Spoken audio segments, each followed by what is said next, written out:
Today it's about the natural asymmetry. Then it's also about the thoracic sling, and we talk about the axial rotation. And I also like to talk about the correct bending. What we do today is also an update for the trainers of the Ecole de Légèreté, but it's also a lecture for everyone who is interested in the School of Légèreté. We start with the physical asymmetry. So we talk about a normal right hollow horse, and that horse will automatically overload the left shoulder. And because the horse is overloading the left shoulder, it tries to counterbalance with the neck to the right. The neck is a balance pole, and it tries to rebalance any imbalance of the shoulders. And because it's overloading the left shoulder, the hind legs always reacts to the front. And when the horse is falling to the left, the hind legs moving to the right. That's automatically. So the horse is normally not going really straight. It's always a little bit like that. In that picture, it's drawn very clearly that you can see it, but in most horses, it's not that obvious. And you can see that in dogs often when they trotting in front of you, you see they're not straight. They are the hind is often to one side. And in horses, you see it most in canter, because then they sometimes canter travers. So when we ride such a horse, we talk about the young horse. It's not often under the saddle and it's not straightened. So when we look to the neck of the horse, and these are the reins. And you can see when you have the right bended horse, it takes more the contact on the left, but it often refuses to take the contact on the right because it's hollow to this side. What's also interesting is the rising trot. When you do the rising trot on the right rein, the horse puts you on the correct rising trot, but if you change the rein to the left, it tries to keep you on the wrong rising trot in this case. So when you do the lateral work, or no, let's start with the circle. When you're on the right circle, it tries to widen the circle. When you're on the left circle, it tries always to narrow or to cut the circle. And when you do the lateral work, and I give an example of shoulder in on the right rein, the horse will gives you a lot of bend, but a small angle. And on the left rein, it gives you a big angle and tries not to bend. Yeah. And when we're on the right rein, the horse seems flexible and balanced, and on the left rein, it seems to be stiff and out of balance. So this asymmetry or one-sidedness through their bodies is a stumbling block that inhibits the progression of training over and over again, even though for centuries it has been the source of one of the most common classical schooling maxims: ride your horse forwards and straighten him. That is the reason why, when we look at the training scale of our School of Légèreté, we have the 4 stages in training. The first stage is it's a school of 8. So we teach the horse the hands and the legs, and we're looking for balance, relaxation, and impulsion. When the horse understands that, we can start on flexibility, gain a better rhythm. Then we go to mobility, the sideway movements, and then the collection. But what's important in this lecture is to look to this yellow arrow, because straightening the horse is on all 4 stages. It starts when we school the 8s, and it's always present. It's always there, working on straightness. We can't say first we school the 8s, then we work on flexibility, and then on straightness. We shouldn't do that because the horse is asymmetrical from the beginning. And straightening the horse is one of the main and priority objectives of training, the correct functioning of the locomotor system, and the physical health of the horse in the long term depend on an even distribution of forces. So what we're looking for is that the horse will be able to perform on both sides equally.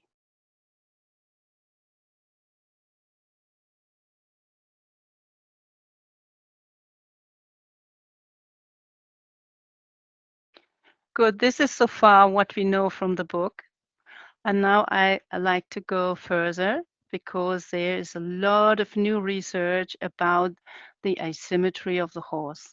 Before I want to go further, I like to talk with you about the asymmetry of us human, to understand later better how we can transfer a few things to the horses. So our brain is also asymmetrical. So we call it the brain lateralization. So in human, the actions of the hands are an outward manifestation of cerebral asymmetry. When you look to this little cauliflower here, yeah, the brain, we have a right hemisphere which controls the left hand and a left hemisphere which controls the right hand. So it's cross. And recent research has made it abundantly clear that brain lateralization is accepted as a widespread characteristic of vertebrates. So long time we thought it's just in human, but horses and antelopes, so vertebrates, they have this asymmetry too. And now some new research they showed in some intervertebral species that they find it is this the same there. So, and what's important to know now is that the right hemisphere of the brain has more the intuitive thought. It thinks more in a holistic perception. It's emotional thought, non-verbal, impulsive, creative, like writing and art, imagination.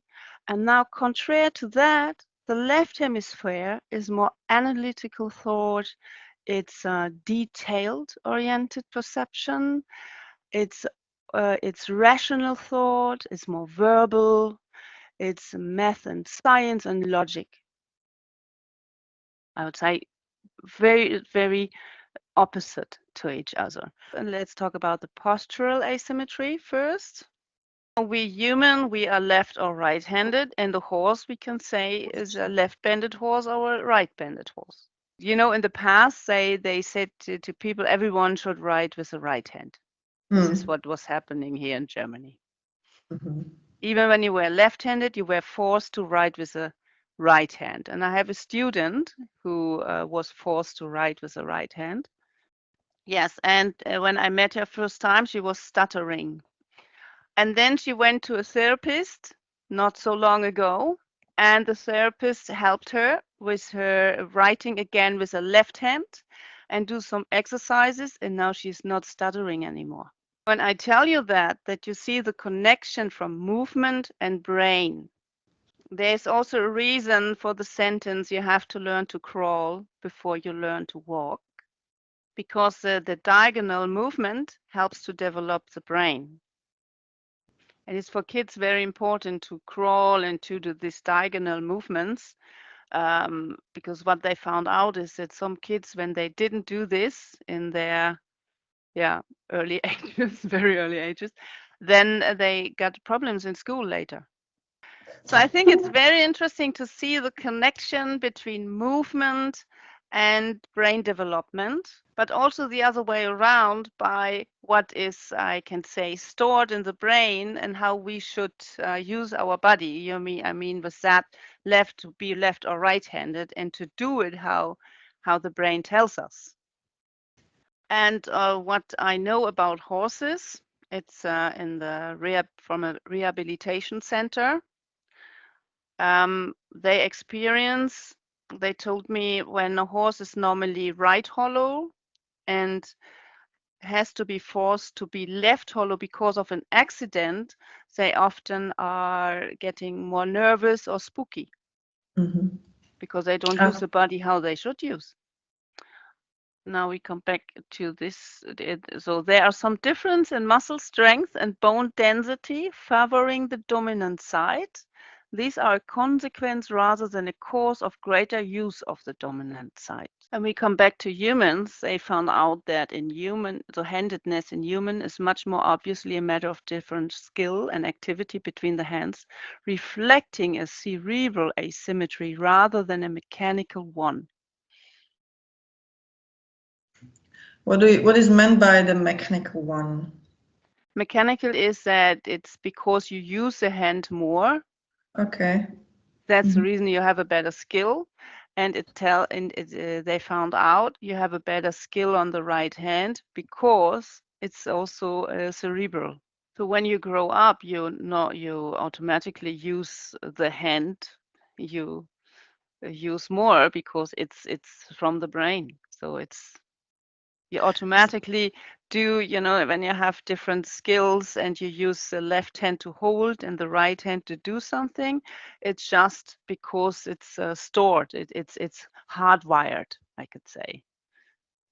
And in horses, it's hardwired too. We can say it's a primary instinct to be crooked. And that's an update from Philip Carl's book. The book is from 2006. Since then, we know so much more about asymmetry that we need to do this update, because it's not because the foal was laying to one side in the womb of the mother, right? It's now we know much more. And 2006, it's almost 20 years ago. Mel, can this be nevertheless like coming from the development in the womb? Because the cells in the developing embryo, they are migrating based on different rules, and it can be influenced even by the position in the womb. So they found out that when they're very young, they change the position a lot in the womb.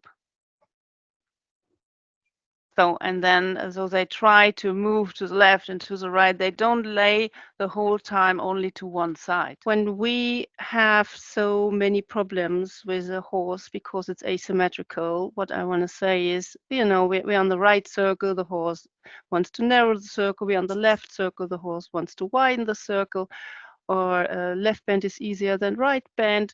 So for us as riders, it's like, what are the advantages of asymmetry?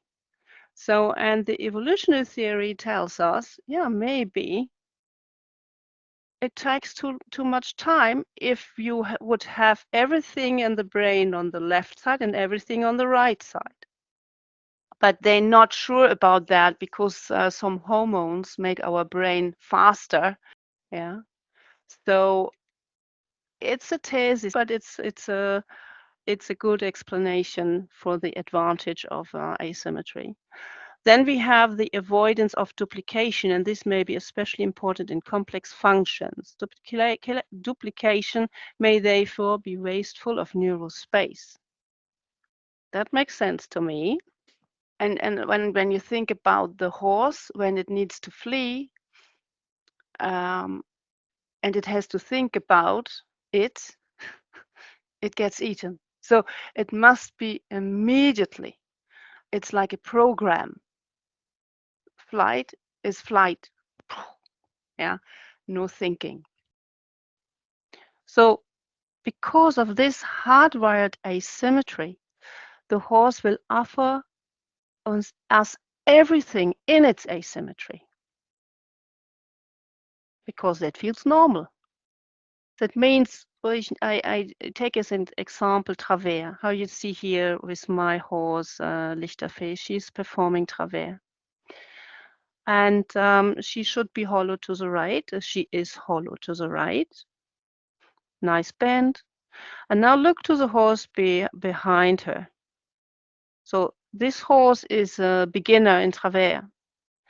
The horse is not hollow to the right because it tries to do the travers with a left bend because it feels more normal.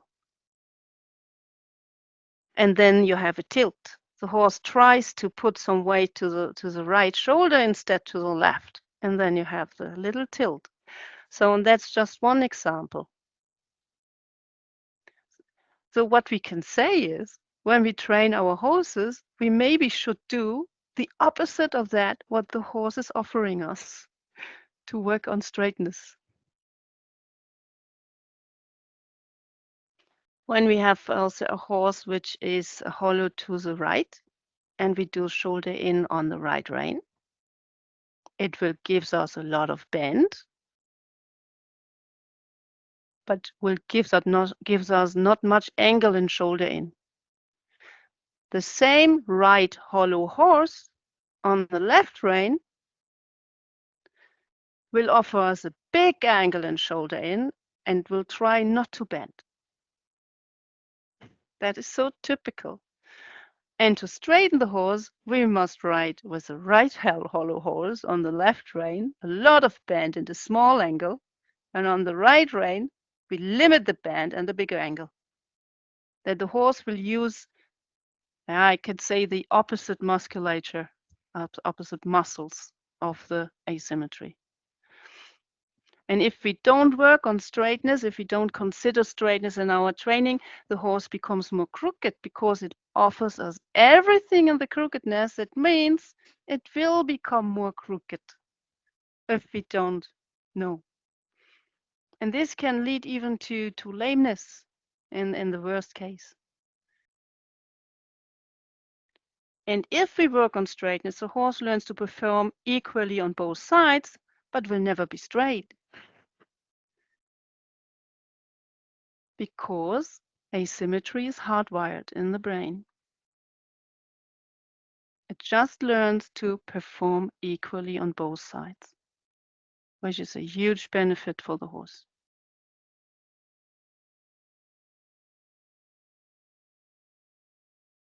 So we talked about the physical asymmetry, left hollow or right hollow, preferring one shoulder or the other shoulder. And now we're talking about the behavioral asymmetry. And chicken and horses, they have something in common.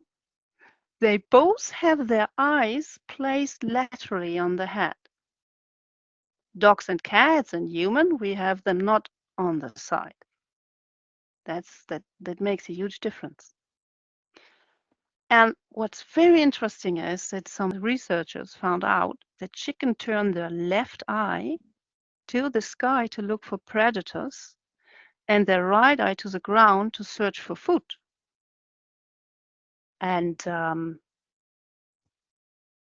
back to horses, the optic nerves from the eye, from the left, they crossing. That means 80% of these optic nerves, they go to the other side.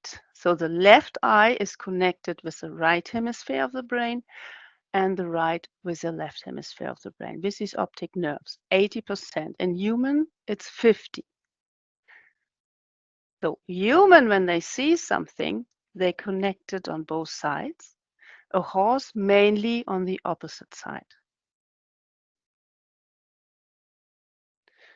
And these findings are by Davidson, based on human research, that the right hemisphere tends to be specialized for avoidance and the left hemisphere for approach. The horse, the chicken looks with the left eye in the eye, it's avoidance of a predator.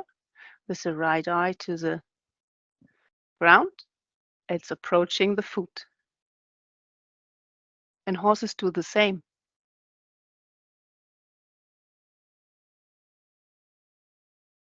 They made some studies with horses. The horses display greater reactivity to a novel stimulus presented in the left compared to the right molecular visual field.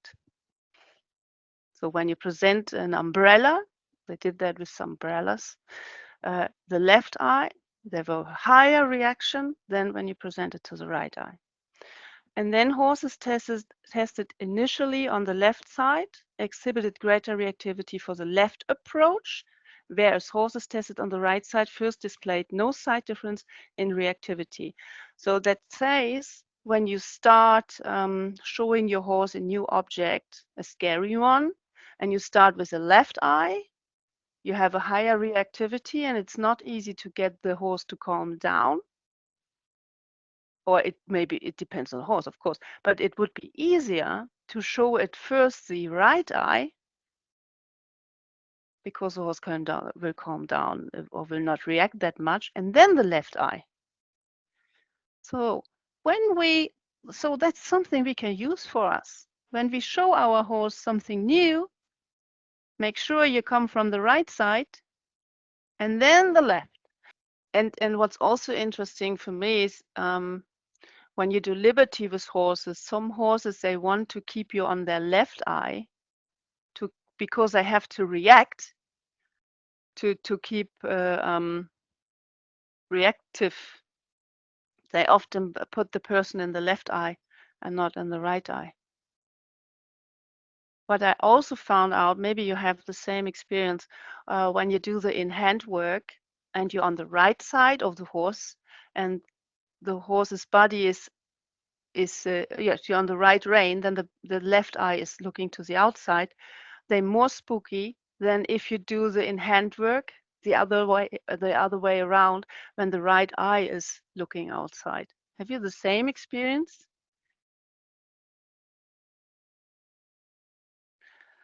What I think, Christine, what's for the horse, what helps the horse is that we work the horse on both sides and not only on one side. You know, that most people handle them on the left side, and they better trained on the left side than on the right. And they long time they thought about it, that it's because they're more trained, but now they found out they're easier to train on the left when you lead them on the left than when you lead them on the right. So it's not from us, it's from the horse. And maybe the human thought, okay, it's easier to do this everything from the left. It's also from the military that the sword was on the left, so they picked the sword from the left, and when you handle the horse, then from the left side, the sword was not in the way. But however, it was practical, and I also think they adapted to the horse. It's easier when you have no time, you just work on the one side, handling on the one side.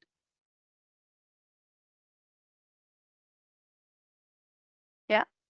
Melanie. Yeah. Yeah, this is Deb. So we've had a lot of information here, so I just wanted to clarify something. Yeah. My horse is left bent. Aquila, she's left bent. Yeah. So were you saying in this or along this line that when they're right bent, then we need to approach from, wait a minute. So does that asymmetry, that bend, have to do with which eye we approach? No, usually it's always a left eye, and is the one which likes to avoid or to attack, and the right eye is connected to the other. It's usually always the same. Okay. Yeah, I just wanted to have it to clarify that if it, you know, okay, so it has to do with the sides of the brain. All right, got it. Yeah, good. Very good. Yes. Jay? Yeah, I have a Mustang that is incredibly reactive on his left side, and he's in a pretty high fight or flight mode. And I actually thought for a little while maybe he doesn't see so well with his right eye because he's so much less reactive. But then I did a little subtle movement in the round pen, and he moved away from me, and that's what I wanted, going to the right. And so this answers, you know, that kind of like, what's really going on? And I mean, he's very right shoulder dominant. And gets pretty upset when I ask him to counterbend turn. And he's like, no. Yeah. It explains a lot.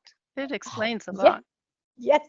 So thank you. Thank you.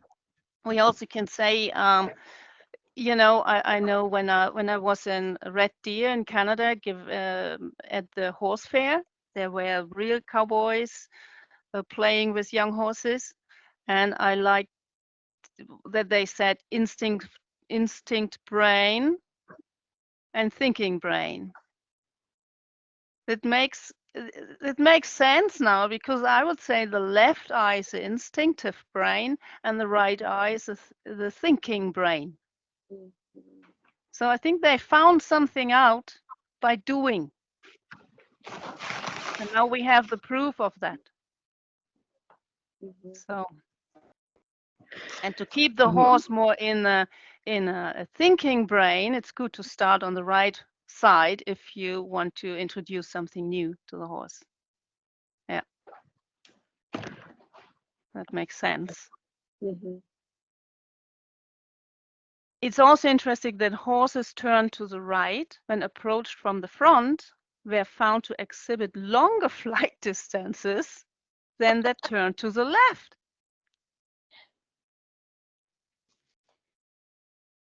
Yeah, Okay. Sorry. No, it's and good. it's really interesting too, because, you know, just kind of basic horsemanship, we do most things on the left side. And yes. right. And because of légèreté and working horses in hand, obviously I now lead my horse from the right side, and I don't lock myself into everything from the left side. I even get on them on the right side sometimes. Yes, it's but good. Both yeah, sides is always good. Yeah. yeah, yes, yeah. So anyway, it's just an interesting note, and but we all automatically go to the left side all the time. Like, why is my horse so, you know? So it's And you interesting. know what? They were thinking about if it's trained that the horse reacts better on one side than the other. And now we know, no, it's not. Yeah. We train the horse to react on both sides the same. Mm-hmm. And then what you said, that people think, oh, my horse maybe has something with the left eye or the right eye. There's something wrong. No, it's just how it is. Yeah. I'm gonna absolutely approach this training just slightly differently now, just with that in mind, introducing him new things on the right side for sure. Thank you. So yes, I said that with the optic nerves are crossing from left eye to right hemisphere and from right eye to left hemisphere, which explains why the horse is more fearful on one side and not so much on the other side. And what's also interesting is the more stress, the more the horse will look to the left, because it wants to see with the left eye.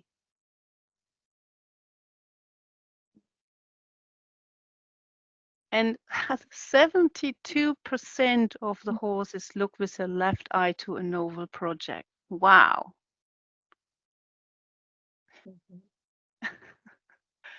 And what's also very, very important to know is, if the horse is in stress or in flight mode, it will be more crooked. So we have to work on relaxation, on trust, and on consent. That's very important, because otherwise the horse is always crooked. And the more the horse is relaxed, the easier the straightening is. We are not able to straighten the horse with force. It looks like that maybe, but it's not. It's still crooked, because it's for the horse, when it needs to flee, it needs to do the flight response very quick, otherwise it will get eaten.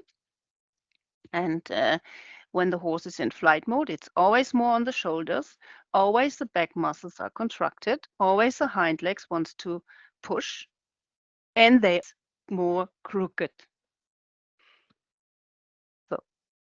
So very important. Relaxation is very essential. And that is also something people often don't think about. What's also interesting is sometimes horses, when you work them in hand, they left hollow And then you ride them, and suddenly they ride hollow. And it can be the right hand of the rider is too strong, or maybe the horse is better trained under saddle, or better trained on the ground, or it's fearful of the rider, or fearful of the person on the ground. It's also often when you're on, there are some spots in the arena where the horse always lifts the head or always falls to one shoulder. Maybe in before you cross the gate, yeah, the horse always falls to the inside shoulder, always same spot, and there never happens something. So the reason can be the horse is moving to that shoulder to have a little look to the gate before crossing, thinking, okay, I fall to the shoulder, I have another angle, and I can look to the gate. Or when you're on a circle, there's always on one side of the circle the horse is falling in, and the other side it's falling out. It's not just physical. Sometimes it is the horse puts itself in a position to see to wherever this scary corner is, to see in that direction.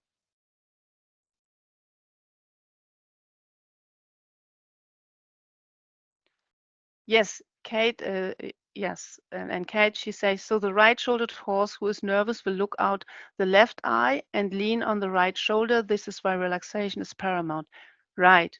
Relaxation is paramount. That's right.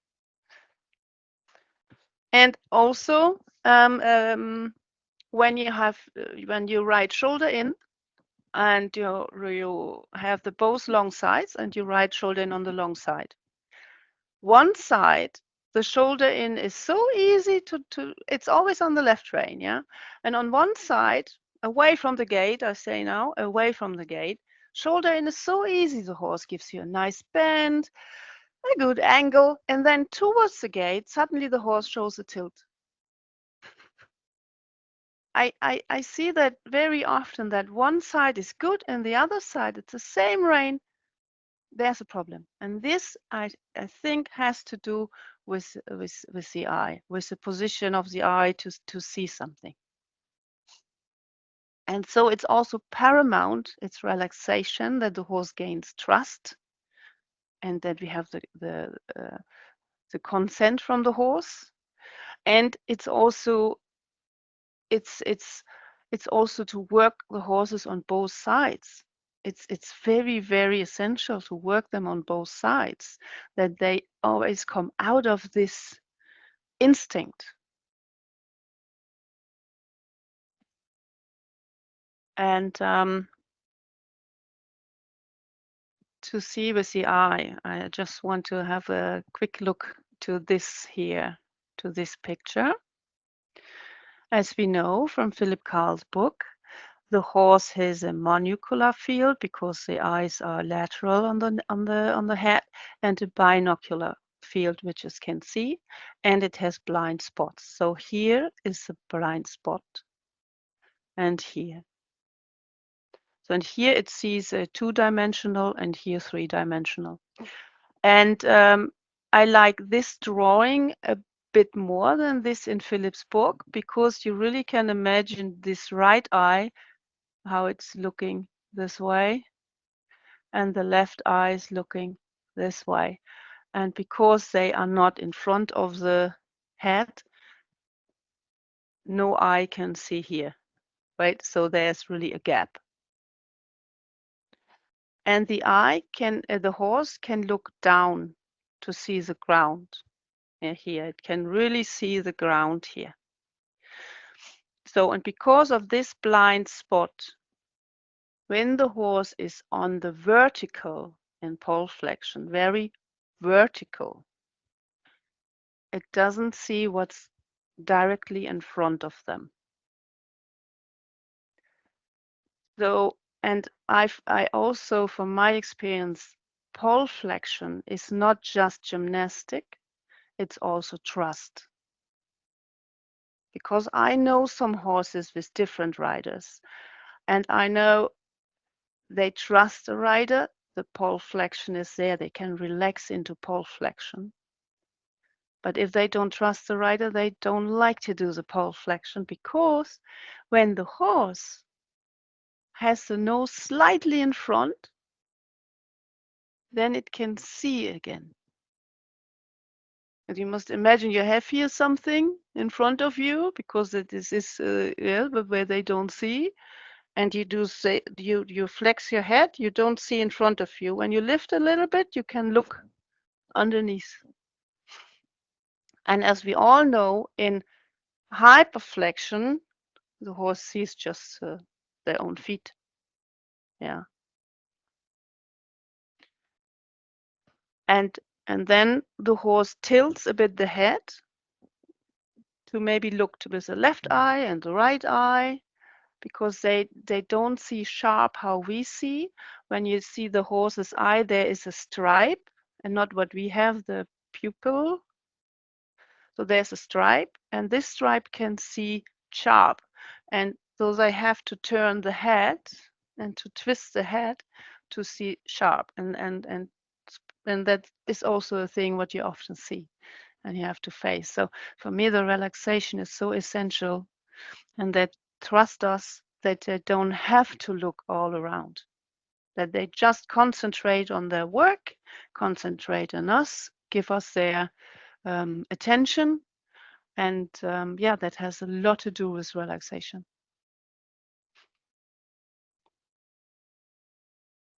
And here I put this in because when the horse turns left, maybe there's an oval object and they become crooked because they want to see that. Well, and my mare, Aquila, what she'll do is, there's the spot when anything's going toward the gate, she will speed up and shorten her rhythm. Just she'll speed it up and get out of there. Really, this all makes so much sense. So it's like, oh, okay, here's the little tidbits, things that are so vital in getting across to her, because she's been quite a challenge. It's been quite challenging, you know. And I thought, what am I not doing? What should I be doing? So this is perfect. This is great. Yeah, thank you.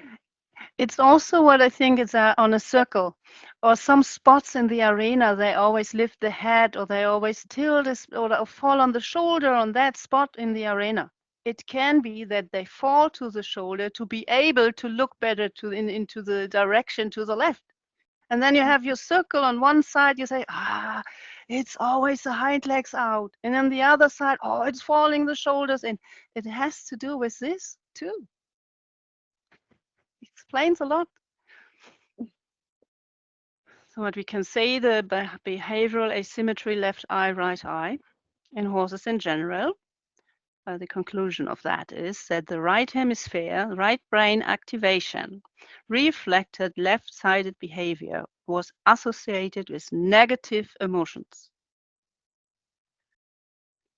like aggression, flight, fear, expression of intense emotion, and controlling rapid responses.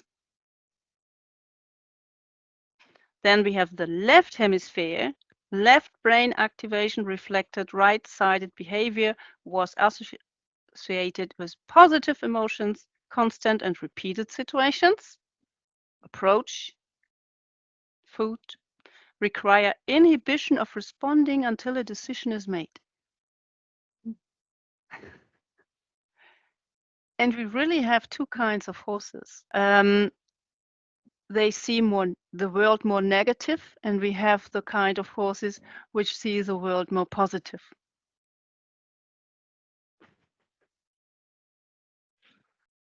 So, and what can be helpful to let the horse see the world more positive? What are your ideas of that?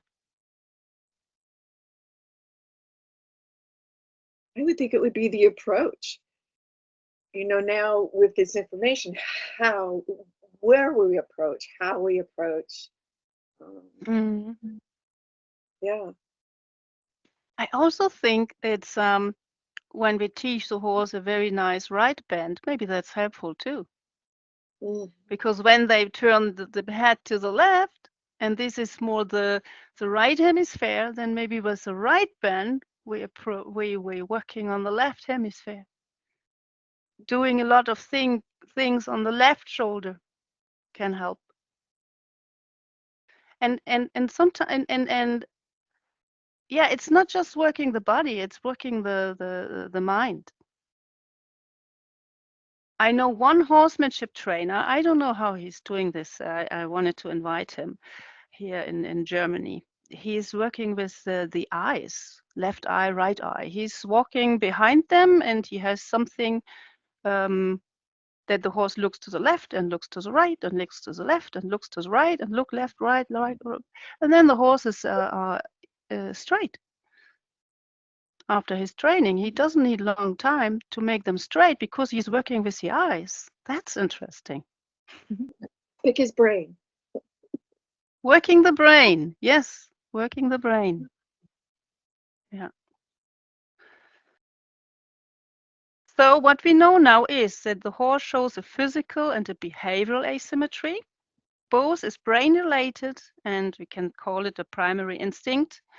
We should adapt to that training for the welfare and the psychological well-being. So the asymmetry is cerebral, mechanical asymmetry, reflex cerebral asymmetry, bone density and musculature is uneven. So we have to work on that with a very nice, good gymnastic.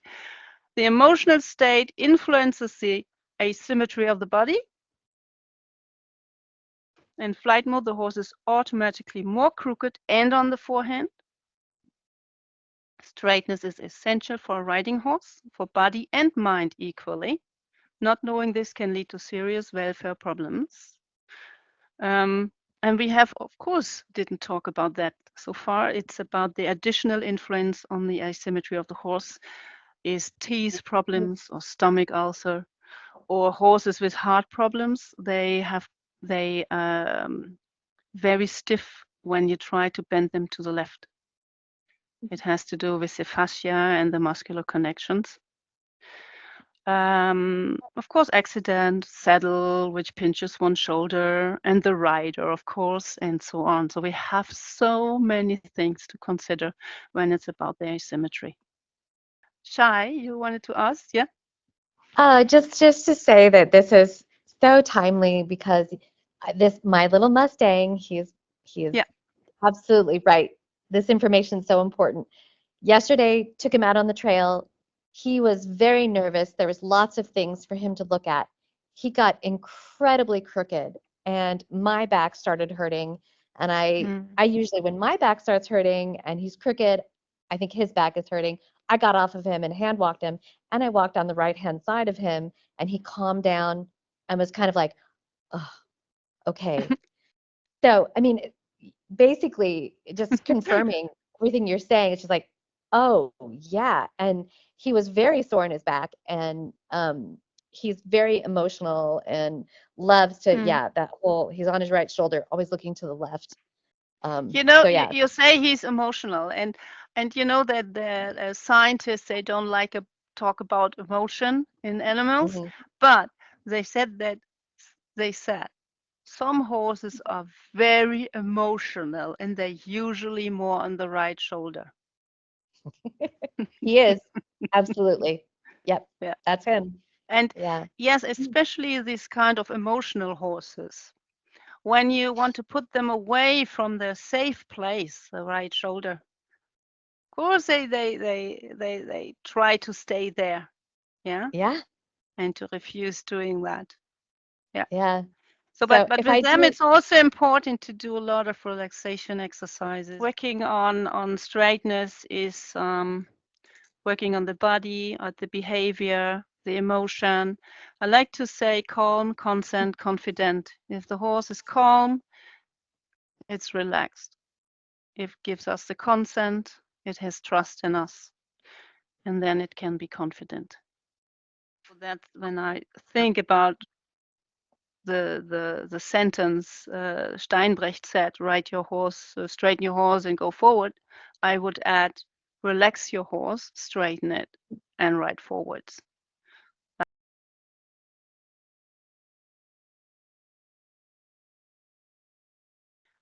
The thoracic sling. I think we can hear about this now a lot more on Facebook, Instagram, and YouTube than in the past. It seems like as if everyone wants to talk about the thoracic sling. It's a lot now in the media, and sometimes some people they talk about the sling, and then they have a method how you have to ride your horse, how important the sling is, and some people they just ride slow and no forward anymore, uh, which is not helpful. And I also heard the criticism that the School of Légèreté doesn't take some focus on it. And but we have a focus on that. This lecture I was giving at the last master meeting in February to Philip and the other masters, and we were talking about the sling. And Philip wants me that all his students in the school know about it, because for him it's very important too. And I'm very happy about that we have more focus on this, because for me, when the horse learns to use the sling correctly, the horse carries the rider. Here we see horses from in front. Here, when you see the gray horse, here are the shoulder, right? Here's the rib cage, and here would be the sling. How you see it from here. So what you see here is a horse from in front. We cut it through, and here you see a leg, then the other leg, front leg. Here is the sternum. This is a rib. There is a vertebra, the other rib. So this is the rib cage. And here you see the shoulder blade. And what's very obvious in this picture is that there's no joint connection. Horses also don't have a clavicle, how humans have. So this rib cage is suspended in between the front legs. So we have here some the serratus muscle, which is you see it's connected to the rib cage and to the shoulder blade, and also to the spine. And then we have here muscles, pectoral muscles, which are connected from the sternum to the leg.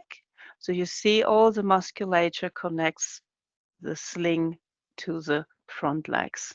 It's a fascia, it's muscles, and so on. So, and what I want to tell you, which is very interesting, when you see that the rib cage can move in any direction.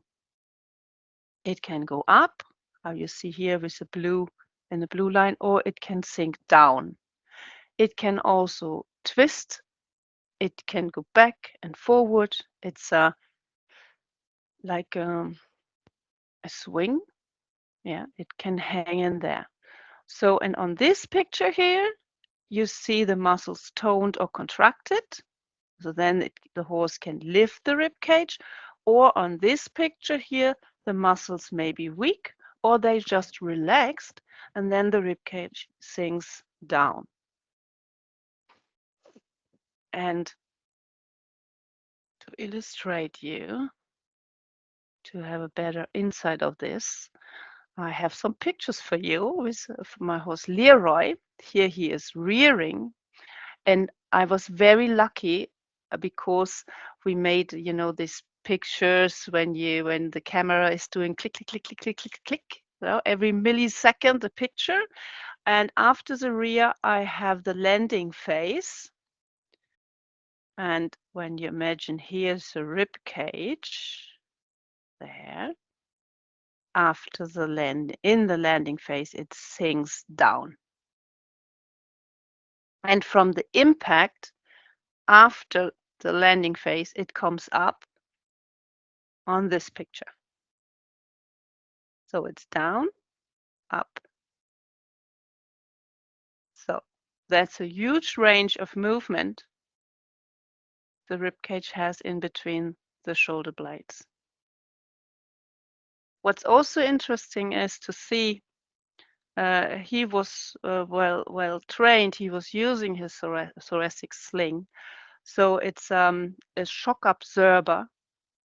It absorbs the shock, that the shock is not going directly into the joints and ligaments. When you look here, the fetlocks are not they're not flexing so much, because here the sling is supporting this moment. And that's, I think, very good to see. What you also can see is when the rib cage is down, how the musculature adapts to the new posture. You see this here, or horses when they have a big poll, and here you see an underneck. You can see that a lot here, the chest. And the next picture, the neck is different. You see the top line. Here is no underneck, and this is not so much to see, it's up. Here he has longer legs, he has short legs. So it's a huge range of movement, up and down. So, but this is in halt, yeah. The next is in, yeah, here you can see. You see them as, so it's down, it's up. Here I put the arrow to the visor. Here the arrow is still at the visor. Look how much the front is lifting. The back keeps, the hind leg, the pelvis keeps almost in the same position. It's not going up and down, it's not possible. But this is moving a lot, the sling. And now I have another picture. It's Leroy is resting in his sling, and you see this hollow back, but it's not a hollow back, it's his conformation.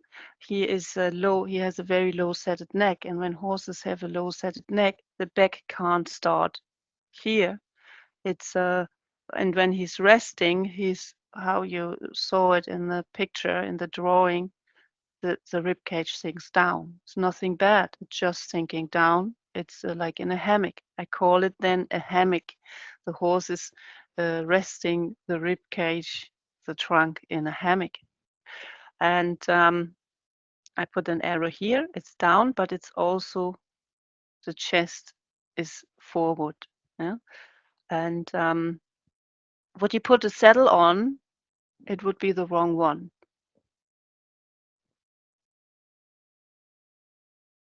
Yes, quite also the best thing. So, and in the next picture, he trots on. So it's a different back. That's the reason why I suggest to everyone, when you do saddle fitting, please do it in movement, especially when the horse has learned to use a sling. So see at this difference of the back. So it's not that he's hollowing the spine, it's that he's dropping the rib cage or lifting. And when the horse is lifting the rib cage, the back looks much better. He's lifting the rib cage and the base of the neck. So, and what you see is, because it's a moment when he trots on, so the hind legs here are pushing, they're pushing the body forwards. It's not engagement now, but he's up in front. Because the neck, the shoulders, the sling is lifting the front. But we need energy from the hind. We need a positive tension that the horse is able to lift. If there is no energy, no positive tension, they not lift the front.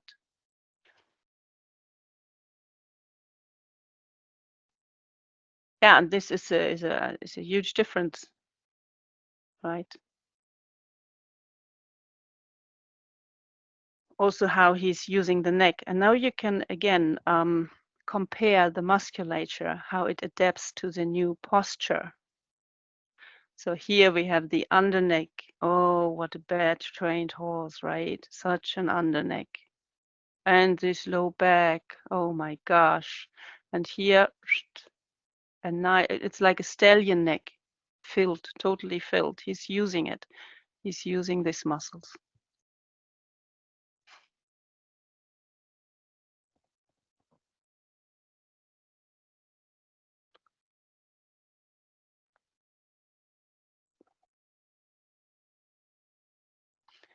So Mandy wrote something. Should we refine our definition of relaxation, referring to the tone required in sling for healthy biomechanics when horses relaxed in sling muscles?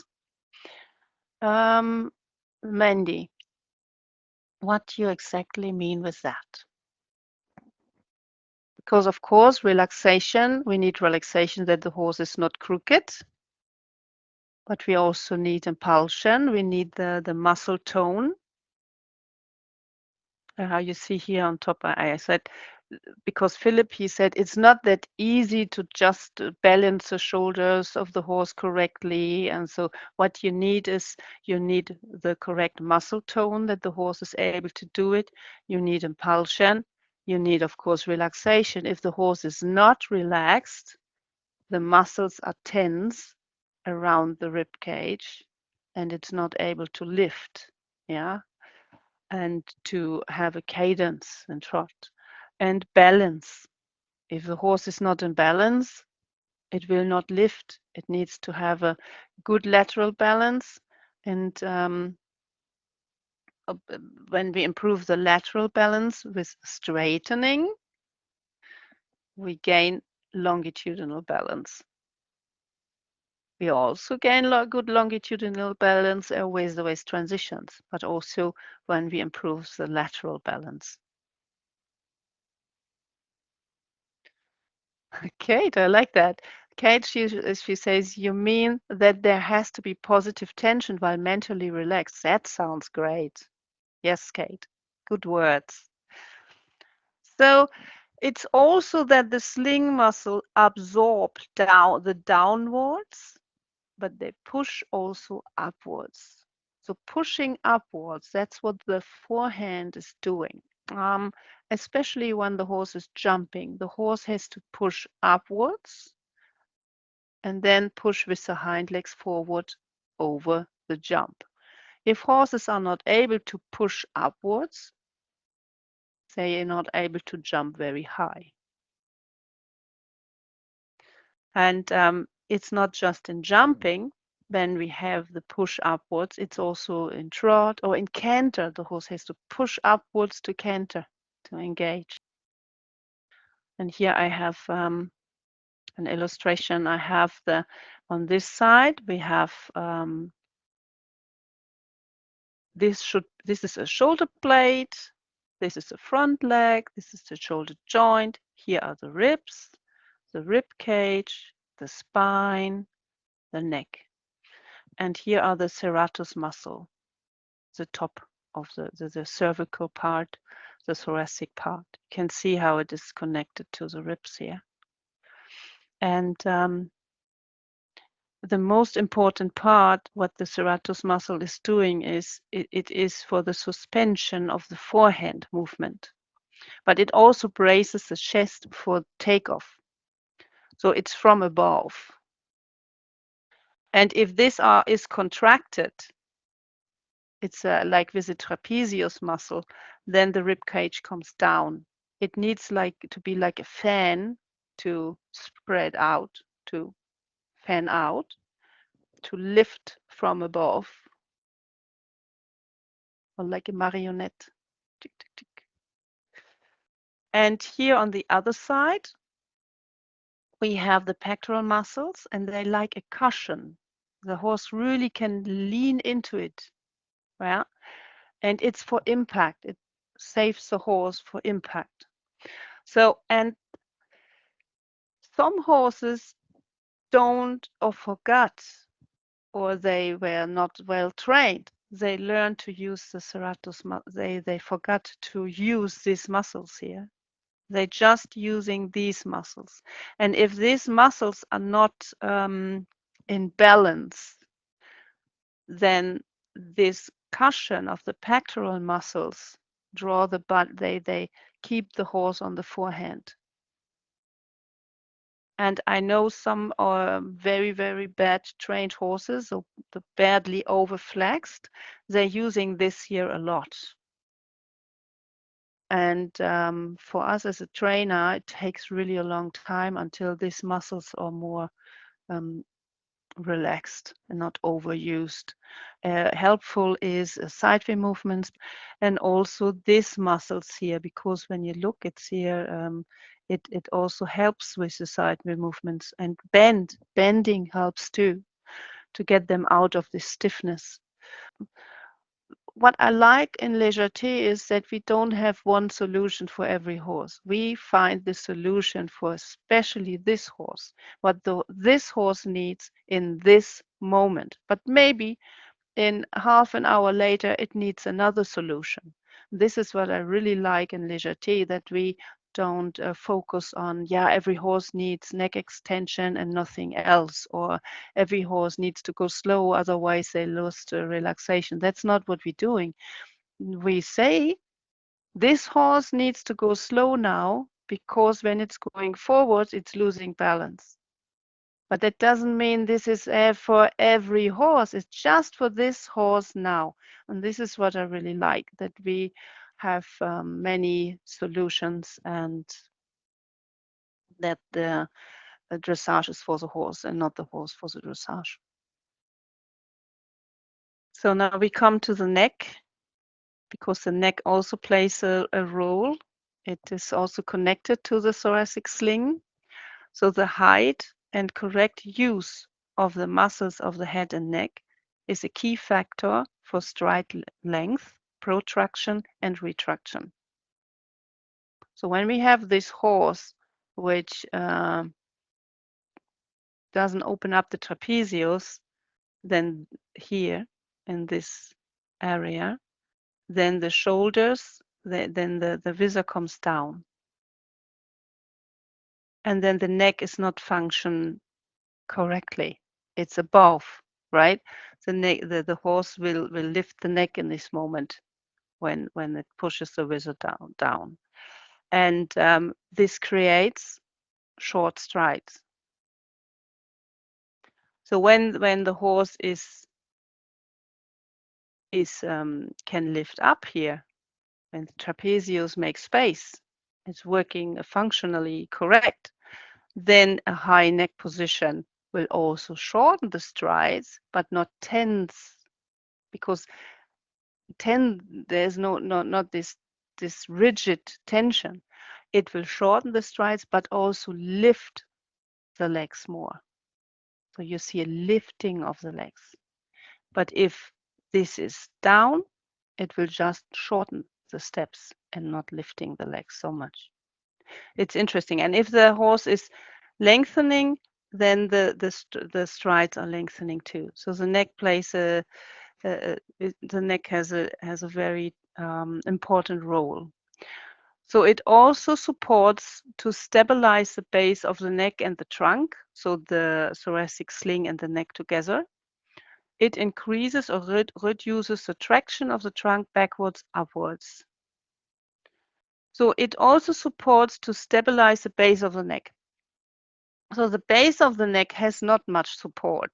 There are no ligaments connected to the vertebrae of the base of the neck, as we know from Sharon May Davis, who dissected 500 horses. And she didn't found that there was the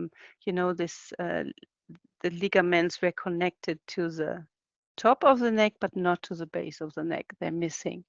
That means they need the stabilization from the neck muscles and the thoracic sling muscles in that area. So we have to work on that, otherwise we have an unstable base of the neck. And what do you think? What can we do for exercises to stabilize the neck? she's riding bend over the neck and top third only. Okay, when we bend the horse's neck, we should be careful that the horse is not bending in the, that's right, in the cervicothoracic junction, in the base of the neck, because some horses, they just doing this, right? They bend like that instead of this. That's right. Longitudinal balance.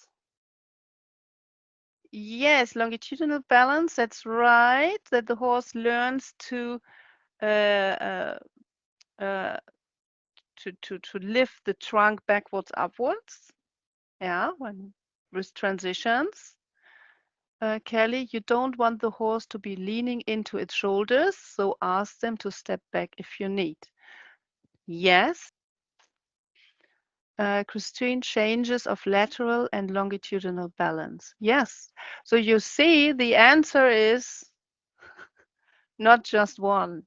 We have to do gymnastic to our horses, to teach our horse how to carry itself, longitudinal balance, how to move in the lateral balance. So we don't want the horse to drop the shoulders when we do the sideway movements or the neck rein turns. We want them to lift the shoulders, which is important to stabilize the base of the neck. We also can help with neck extension, different neck positions, but it needs to be clear that the horse is not falling into the forehand, because then it tries to stabilize the base of the neck with the pectoralis muscles, with the cushion. And if it's only doing this, then the horse drops the rib cage. And we need to condition the thoracic sling and movement. Yeah, that the horse is more and more using the sling and using the neck muscles. And then we know just pole flexion alone is not the answer.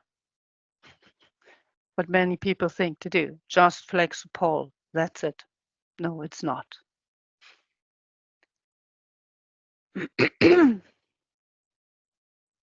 So a little summary of the thoracic sling itself. So it's doing the suspension of the rib cage, the thorax. It also can be a hammock to snooze. It's lifting and carrying the rib cage. It's also a shock absorber. It absorbs the impact of the landing phase. When you know the difference when you ride a horse and they're using the shock absorber, you can sit much better if they don't use the shock absorber, the sling, because then the movement is more rough. You have more swing in the movement when they using the shock absorber. We can say that it also plays a part in acceleration, deceleration, and obviously in turns. It is for cadence, elasticity, cadence. It's like a springboard. It has a trampoline effect, especially in a very nice passage. And together with the neck, it influences the length of the stride. And it also stabilization and protection of the base of the neck and the back.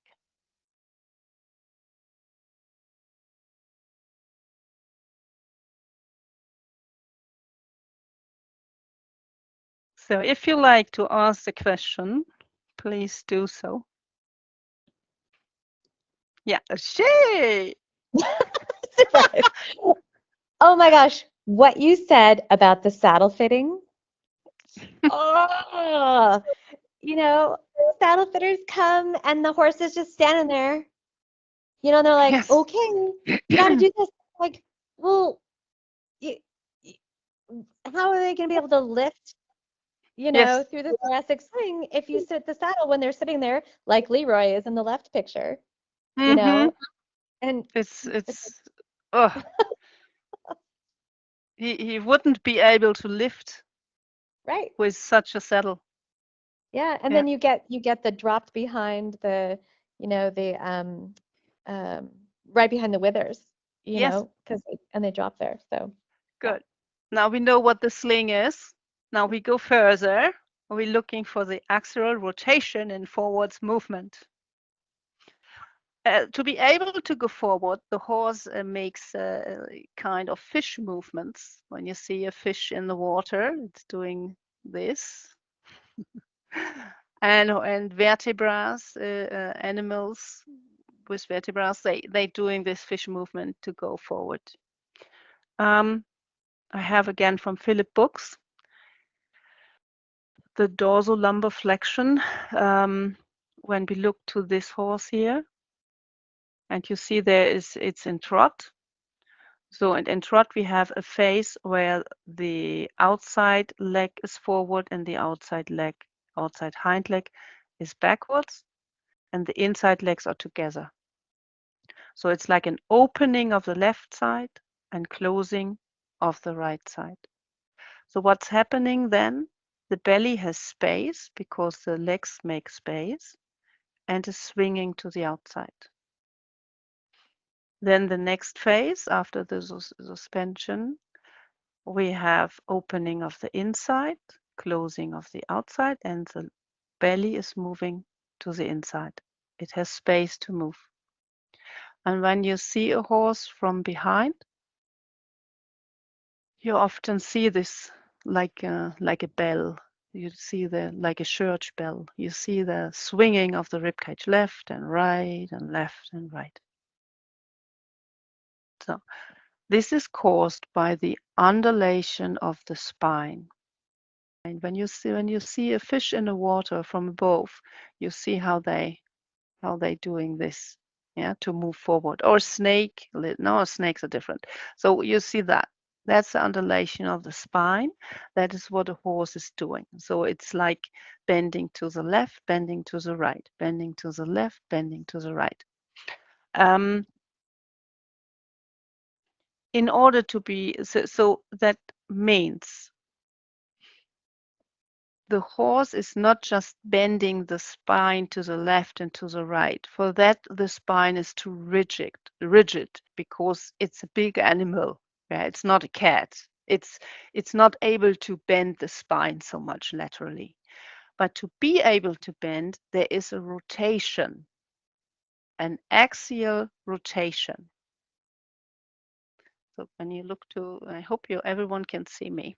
So this here are the spinous processes. This is the rib cage. So to be able to go forward, the horse has to do this. Bang, and you see the belly swinging left, swinging right, swinging left, swinging right.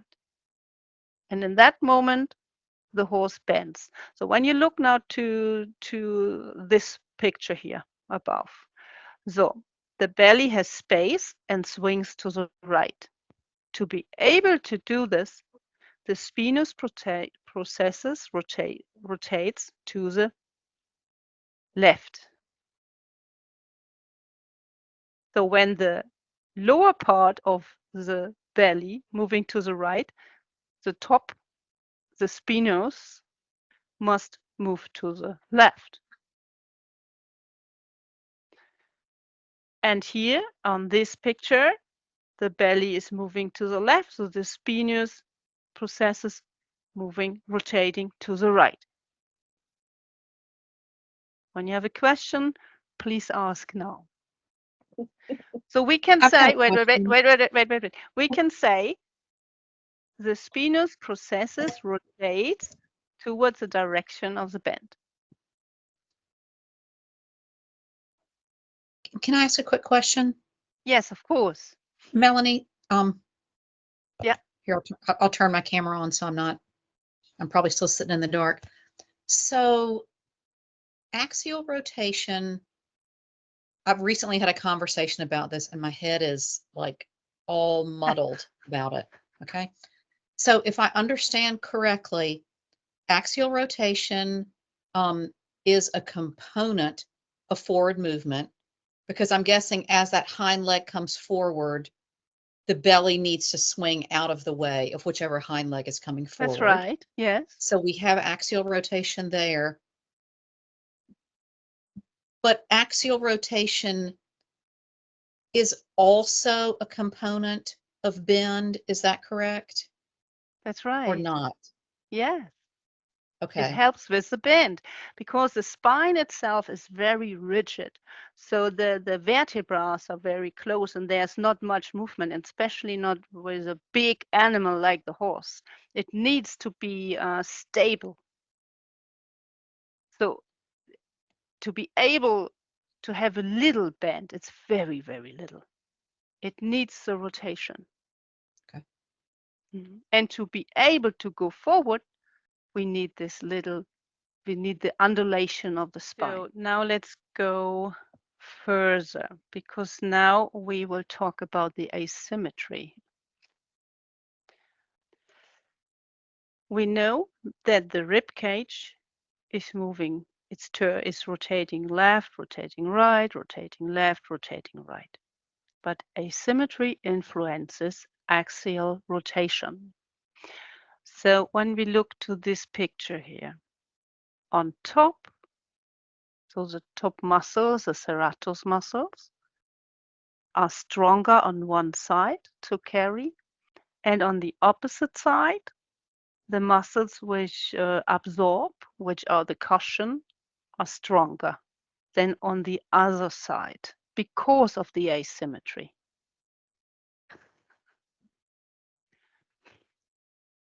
And you see here that the shoulder blade is a bit higher than here. The shoulder blade here is further away from the visor, and that is what you see in horses. You often see one shoulder blade a little bit higher. The more the horse is crooked, the more you will see that. Or one shoulder blade has more muscles than the other, and this is nothing pathological if it's not too much. It's normal. But in training, we should work on of course, that the musculature will be more equal. So this can cause the rib cage to be not in that position how I draw it. It can cause the rib cage to be crooked in between the shoulders, that the horse always will drop to one side, to one shoulder. And I think this gives another idea, because we say, okay, we have a left hollow horse and it prefers the right shoulder. But what's happening, why it prefers to be on the right shoulder, is because the rib cage is dropping to the direction of that shoulder. So the cause is from the thoracic sling muscles and not from the shoulder itself or the leg. As an example, here on the left side, my horse Lichterfee is on the left rein on a circle, and you see here this line, it's straight, so she is well balanced, and because she is well balanced in the shoulders, she is carrying her rib cage in the center, and then the inside hind leg has space to step forward, long step forward. Whereas on this side, she is dropping into the circle, how feral horses that normally do when they turn. She is dropping the shoulder. The rib cage is not balanced. It's falling to the to the left shoulder. When you look to the visor here, you maybe can see that it's dropping, that it's not straight. Would the visor be in the center? It would be here. And now you see it's really dropping with the shoulder, and you see the imbalance here, very crooked. Can you see that? This is a rotation of the rib cage to the left shoulder. The spinous processes are dropping to the shoulder. So and then when you look to the inside hind leg, it is not able to have a forward reach because the shoulders blocking the hind legs to come forward. It's also that the hind leg is not stepping into the circle, it's stepping to the outside. Here, the horse is in the left bend, carries herself, and here the horse is dropping. It's in the right bend, but not really. And it's dropping to the shoulder and is dropping the rib cage. So So the shoulders react to the drop of the rib cage, that the horse keeps in balance. And not only that, the neck of the horse is a balance pole. It balances the imbalance of the rib cage and the shoulders. If the horse drops the left shoulder, it tries to rebalance itself by moving the neck to the right. Would she fall to the right shoulder? The neck would try to balance, moving to the left.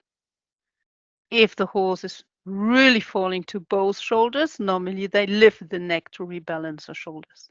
So the neck is a balance pole. And now we go further. So we talked about the shoulders and the neck. And now we talk about the interactions between lateral bending and the deviation of the pelvis. So when the spine combines right lateral bending and left rotation,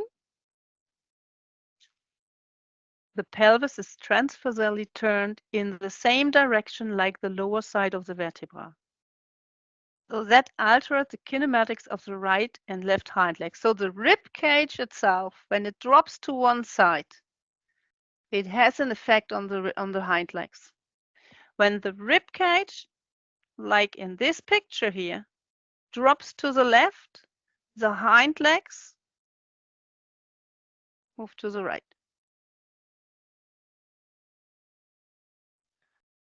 So the horse can travel on a straight line, but is crooked in itself. And you can see it on the placement of the hind legs. The hind legs don't act, they react. I know that a lot of methods say that the hind leg first, but all quadrupeds move with the shoulders first. And the shoulders tell the hind legs what to do when the surface is not good or whatever. Yes, the front legs tell the hind legs what to do. And especially when the rib cage is in trouble, the neck tries to balance and the hind legs react too.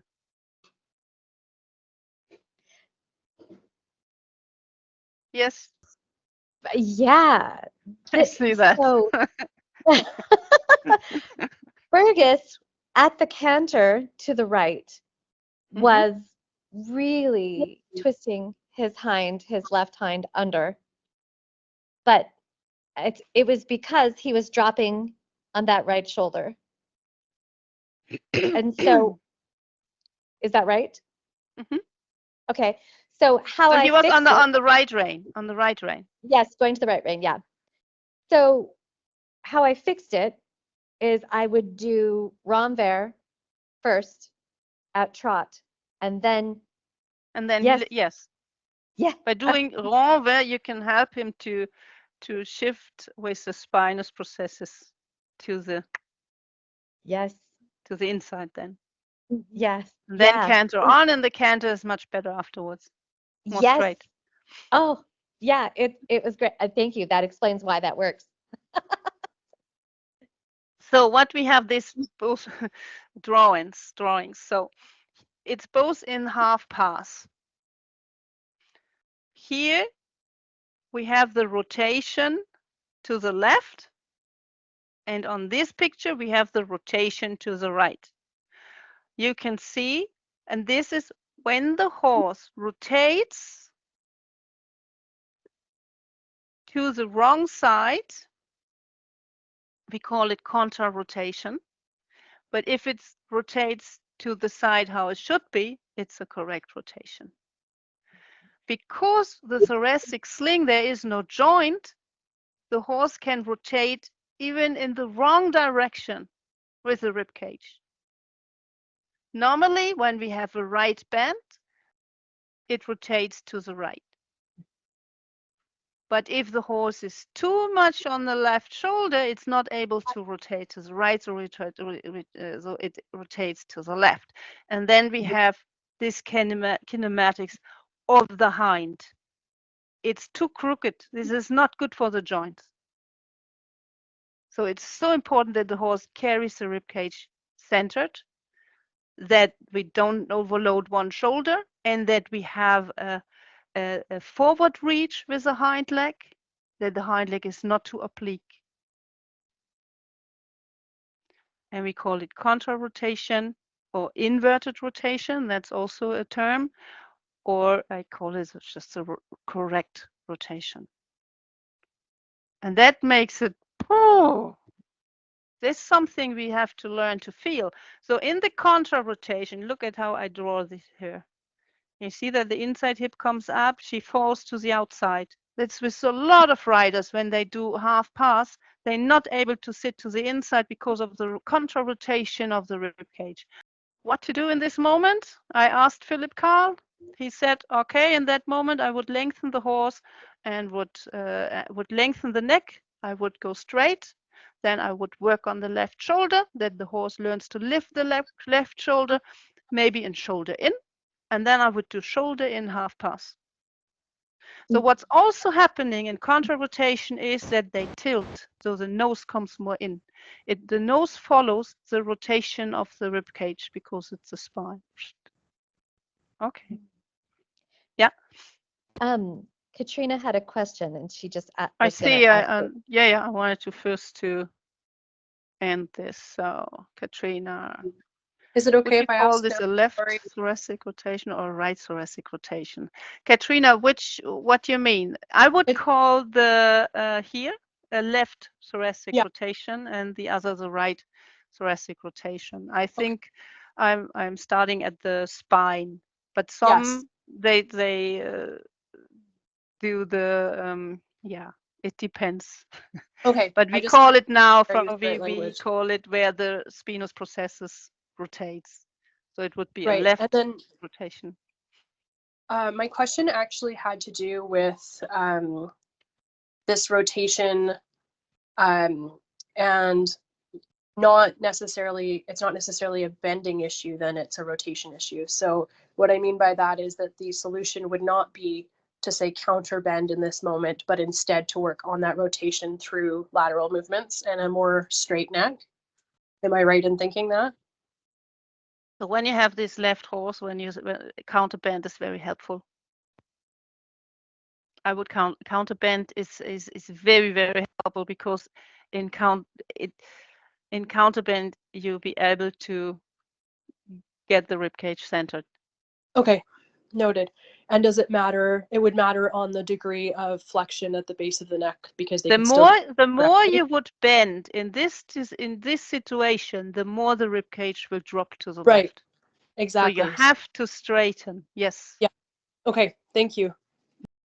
Okay. So we need to be careful with the bend.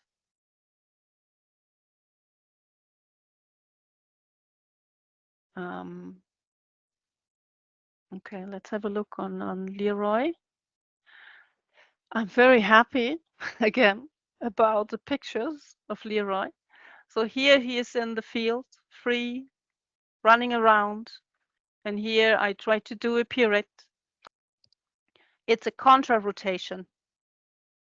He's turning to the right, but his visor is not centered. It's to the outside. You see the hind leg is not able to reach really forward. And this is very crooked. Here we have the correct rotation. Hind leg can reach forward and the visor is up. It's both in the same, almost the same moment. Contra rotation, correct rotation. And then you can see how important it is to school our eye, that we can keep our horses healthy, that we know about this rotation. Because this creates the hind legs, they're not able to reach forward. And the legs, they touch the ground oblique, which is not good. So here we have another example from my horse Vanya. Here you see the hind leg is not straight forward. Even this leg is not straight. There's a rotation in the spine, there's in the rib cage, and here she is more straight and the hind leg can reach forward.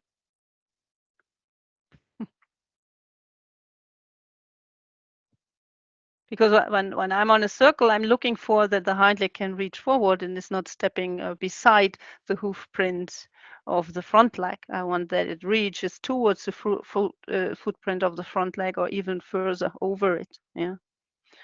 And here we have again Vanya. She was very stiff when I got her. She was from Rollkur training, yeah, LDR training, and she was not able, how you see here, to turn on the circle. But I made a good picture. You see the hind leg is there, and you can imagine that she is not carrying her rib cage on the circle. She's not able to doing it. So that is not. So that is the reason why people say too many circles are damaging the horse. Of course, when they do this way, they're damaging the horse.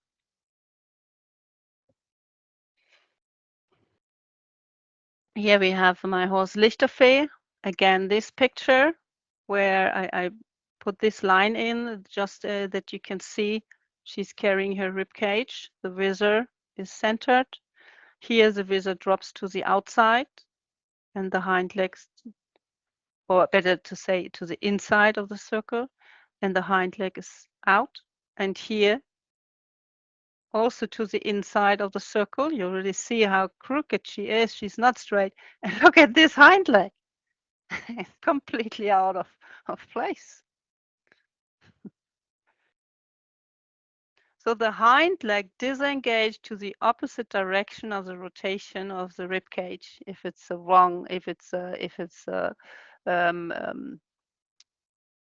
out of place, if it's not centered.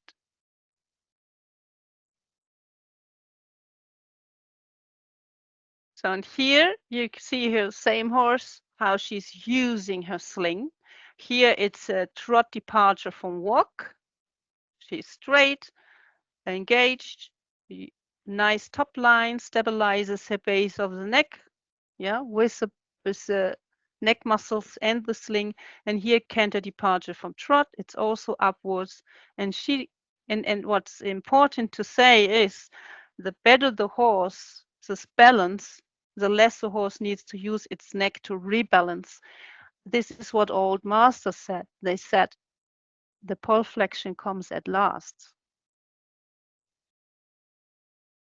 It comes at last because you give the horse gymnastic, you give the horse a balance that it is able to carry itself. When the horse is carrying the rib cage, it's like a gift when you get the neck. You get the neck. Yeah. And so many people ask for that first, from the very beginning. Yeah. Yes. Because they want to reach the goal. Well, they want an obedient immediately. horse. And Yes. obedience. Yes, and how we know when the horse is in pole flexion, it doesn't see what's in front. And if it's a bit behind, it doesn't see the surrounding. It can be very dangerous, but it also can take away the surroundings. So you think you have more control of the horse because it's not looking around. Yeah. So when we do now the bending of the neck, shoulder control first. Neck rein turns, maybe with a straight neck, always counterbend with true bend, but it's about the turn. Teach the horse the turns.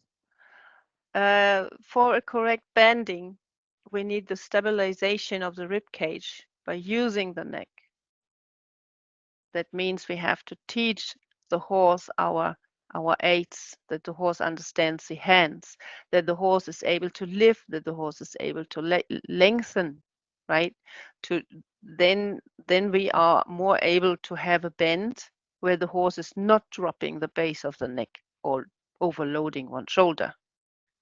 Of course, when we have a young horse, the horse will drop one shoulder when it's learning the aids. we can't go around that. And but the goal for the correct bend is that the horse is able to bend without losing balance. But with a young horse, when you teach it how to, I mean, that's as if you think about, yes, the goal is pole flexion, so I do pole flexion now. It's the same here. The goal is that the horses carry itself with a sling, but that's a goal. But sometimes it's not how we have to reach the goal with gymnastic and understanding and relaxation, of course. Because if the horse, as we know, if the horse is stressed, it will be more crooked. So we have to work on a lot of things, especially understanding of the aids. It makes a horse gives also relaxation because the horse knows what we're asking for. We are predictable. Then the even distribution on both shoulders is a result of understanding the aids and a result of good gymnastic. Of course, for correct bending, the relaxation plays a whole part. Impulsion, forward movement, right?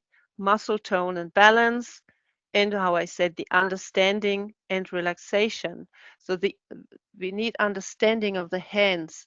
We need the relaxation to the bit for a correct bending. Of course, we know this as légèreté riders. Yeah, how important it is that the horse is not refusing the contact to the bit or the opposite, leaning into the bit. Yeah, we need to work on that too to have a nice, correct bend.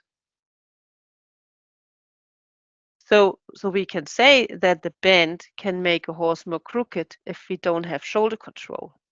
We can say that the bend can damage the horse if the horse becomes very, very in contra rotation, yeah, or inverted rotation, that can damage a horse.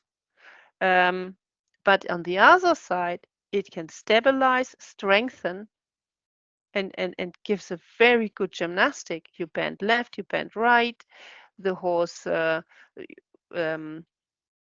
the undulation of the spine gets more even. The thoracic sling can carry the rib cage evenly, so you improve lateral balance and you strengthen the horse to carry the rider better. Of course, it's straightening because we know one side is always stronger than the other. So by making both sides evenly strong, you straighten. It supports health. So you work on the shock absorber, on the suspension of the rib cage, which is, for that, the bend is very helpful, that the horse is getting even more, that the horse learns to carry itself even better. And a correct bend collects, because there is when you have a bend in the poll region, so a lateral flexion in the poll, the sacrum is doing the same, which means lateral bending to the left. Let the inside haunch lower. So that means that the pelvis lowers inside. Bending left, inside hip comes down, though the horse has to flex the inside more. That is the reason why it's so important to have a correct bend on circles, because the inside pair of the legs are moving on a smaller circle than the outside pair of the horse's legs. And the inside pair has to lift a little bit more to flex more, and the outside pair has to reach more to be to walk a circle correctly. And the bend is so helpful with that, because the horse will flex more the inside haunch when you have a correct bend. So it collects one side then the other side.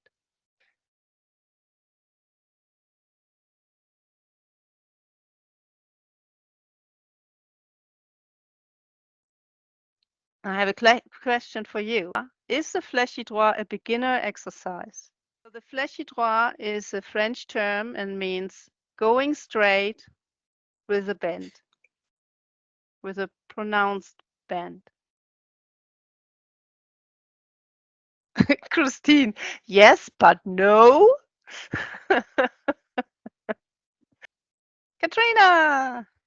Absolutely not a beginner exercise, because I think the horses really, really struggle to find the correct rotation in this exercise on top of being able to travel in a straight line. And the other thing I find too is that the rider has to be experienced enough to feel tension in the horse's mouth and body to be able to do this without punishing the horse through the whole exercise. So I often don't do this till quite a bit later. Yes, and this is something we really have to update in our school. Yes. That the fleshy draw is a advanced exercise. Yeah. And for advanced it's an riders. exercise. It's an exercise too. It's a test. For me, I look at it as like, how is the horse responsive to the bend with maintaining their balance at the same time?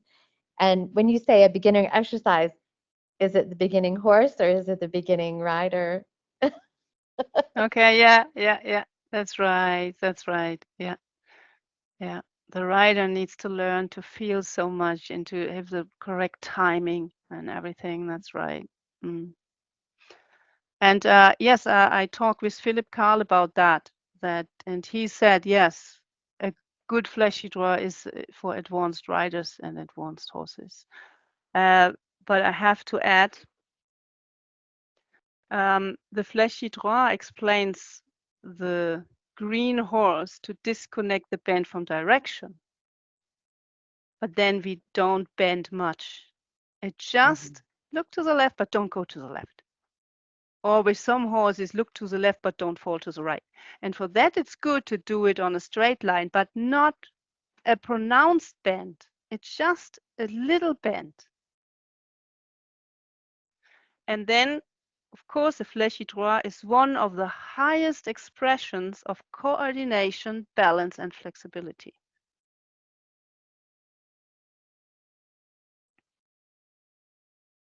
Well, that makes much more sense to me now. Yeah, so we can use the fleshy draw for a young horse, but only to a certain degree, because if we overbend, they fall to one shoulder. They rotate the rib cage. This is not what we're looking for. We want them in a good lateral balance. We don't want to bend the horse and lose balance. Yes, Katrina. So will that be taken then out of the testing for our in hand and? It's when you do the testing, your horse should be more advanced to be able to do this to a certain So degree. should the rider. The rider should be more advanced too, yes? Yes, because to get the license of the school, you should have this feeling. Well, I mean, when we do because you teach it other riders. Oh, yeah. Right, but no, I understand that, but I mean, like when we do like the in hand, Mm-hmm. so it will stay with the in hand. It's the same for the in hand. Okay. And Susie, she wrote lateral flexions in hand to test the ability to maintain balance. Mm-hmm. And even when we do the flexions from the ground, I'm looking for the shoulder balance too. So when the horse is standing and halt, I'm looking for that it's not leaning to one shoulder. If it's to the inside or to the outside, I'm looking that it keeps evenly on both shoulders and is doing the 90-degree bend in halt. Yeah. Katrina? Yeah. Is it also an issue that, is it also an issue that when you're doing fleshy tois that a lot of horses and riders bend the horse from the base of the neck, almost like instead of it being the rotation in the cervical vertebrae, it becomes this real hinge at the base of the neck where the neck is actually quite straight except for at like C6, C7? Mm-hmm. Okay. It's a big mistake that the horse bends from the base of the neck. The base of the neck needs to be stable and straight so that the thoracic vertebrae can stay upright, correct? Mm-hmm. Yeah. Yeah, that would cause them to twist. Yes. Definitely. To twist, and also in the pole, to twist in the pole too. Mm-hmm. Yeah. So we come to the end, and I like the quote from Philip Carl. Like légèreté, straightness is an everyday quest for perfection that, by definition, is never totally complete. And I like to add, by carrying its ribcage, the horse is carrying the rider. It is the key to excellent performance and to its physical and emotional health and welfare. What does the rider feel when the thoracic sling is rotated the wrong way? So when it's dropped to the outside, when you are you feel it in your seat, you drop to the outside too. That means that you wait. I have here this picture.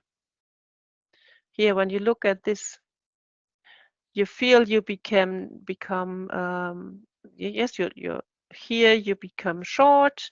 You fall to the outside, you lean with your upper body to the inside maybe. Your left leg feels shorter, your right leg feels longer. You pull more with the inside rein because your body pulls your hand. It's often, yeah, when you have this here in your seat, your inside hand wants to fill this gap, I could say, so you're not strong enough in the core muscles. And yes, that's it. Often the inside is shorter than the outside rein. So you always drop with the horse to the side where the rib cage drops. And when you think about the movements left, right, yeah, you have the forward and back movement in the saddle, but you also have the left, right movement in the saddle. And when you feel that it's more this, then you know it is dropping to the outside. You're uncomfortable. Yes, Karen. That's very uncomfortable because you're out of balance. You feel the horse is out of balance and you're out of balance too.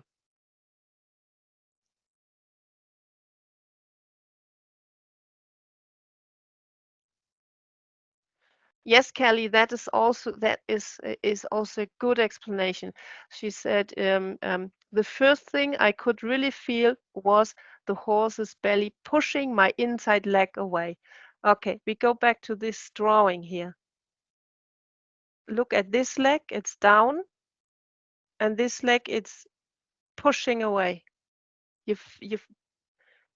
This is what I think. This is what they call ribcage bending.